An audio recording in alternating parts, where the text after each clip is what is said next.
asalaamaaleykum mbokk yi teel a àllarba ñaar fukki fan ak juróom-ñett ci rabiul awal muy weeru gàmmu di ñetteelu weer ci atum junni ak ñeenti téeméer ak ñeent fukk ak juróom-benn ci gàddaay yonent bi sallallahu alayhi wa sallam dëppoo ñaari fan ci weeru octobre ci atum ñaari junni ak ñaar fukk ak ñeent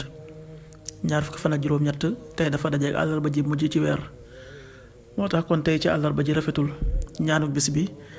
maa ngi sàkku njéggalul yàlla mi aji màgg ji yàlla mi nga xam ne amul benn buur bu dul moom te mooy aji dund ji te aji des ji tey tuub dellu ci moom astaghfirullah al azim alladi laa ilaha illa huwa al hayyul qayyum wa atubu ilayhi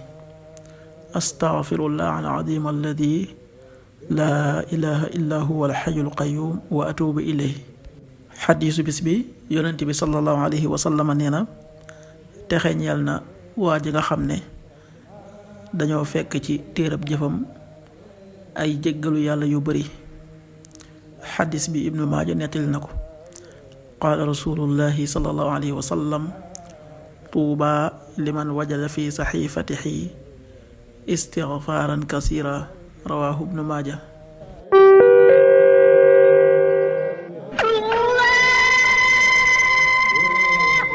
waxtu julli yi suba waxtoon dana tàbbi 5h42 juróomi waxtu yu tegal ñett fukki simili ak ñaar tisbaar 13h23 benn waxtu yu tegal ñaar fukki simili ak ñett takkusaan 16h23 ñeenti waxtu yu tegal ñaar fukki simili ak ñett timis 18h57 juróom benn waxtu yu tegal juróom fukki simili ak juróom ñaar gee 20h08 juróom ñetti waxtu yu tegal juróom ñetti simili loolu mooy waxtu julli ci Touba ak li ko wër bu fekkee nekkoo Touba soo ko féetee penku ñaar fukk ak juróom ñaari kilomètre dina wàññil benn simili soo ko féetee soowu ñaar fukk ak juróom ñaari kilomètre dina yokkal benn simili soo ko féetee gànnaar wala Saalum téeméeri kilomètre dina yokkal benn simili jant bi dana fenk 6h57 juróom benn waxtu yu tegal juróom fukki simili ak juróom ñaar di so 18h53